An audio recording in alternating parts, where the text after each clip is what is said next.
ओम नमः शिवाय। जत्कण्ठे गरल विराजिता सदा मौळि मन्दाकिनी जस्याङ्गे गिरिजनानं कटितटे शार्दूलं चर्माम्बरं जलजम्बुवत् ज्वालावत् वन्दे देवसुरगुरु वन्दे जगत्कारणं वन्दे पन्नगभूषणमृगधरं वन्दे पशुनापति वन्दे सूर्यशशाङ्कवह्निनयनं वन्दे मुकुन्दप्रियं वन्दे भक्तजनाश्रयं च वरदं वन्दे शिवं शङ्करम्। पर कृपा बारे मुठारे आहे पार्वती वर खरतर होई दूरित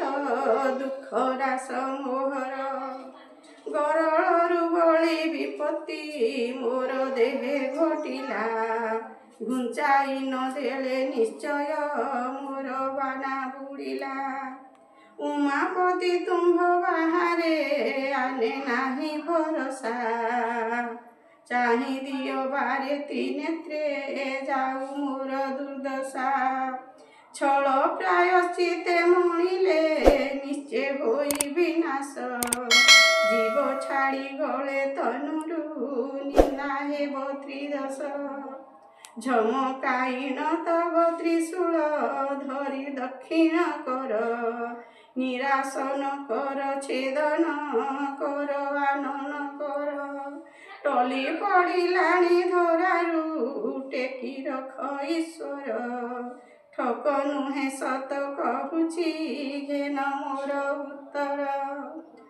डरी डरी दिन जापन करुछि दिवानिसी ढाले हे विपत्ति विनाशी रख हे काशीवासी अण आयतरे पड़ी मने भावना कली त्रिलोचन बिना रक्षक आउ केहु त्रिपुरी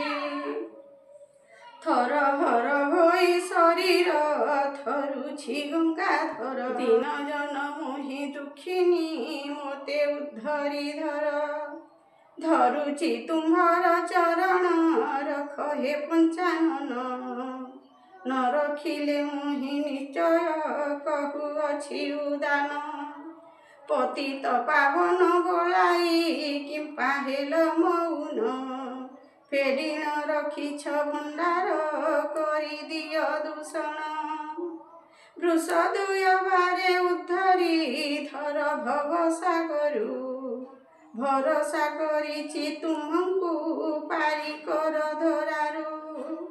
महादेव मुहि मध्यरे नाही तुम्भ बाहारे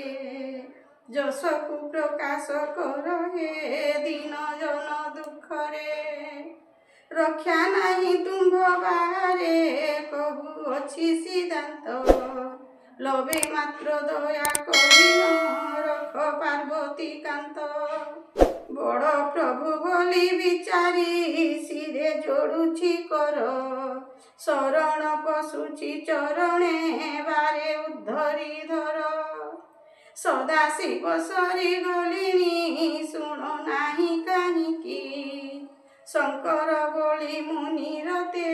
केते डाकिबई कि हल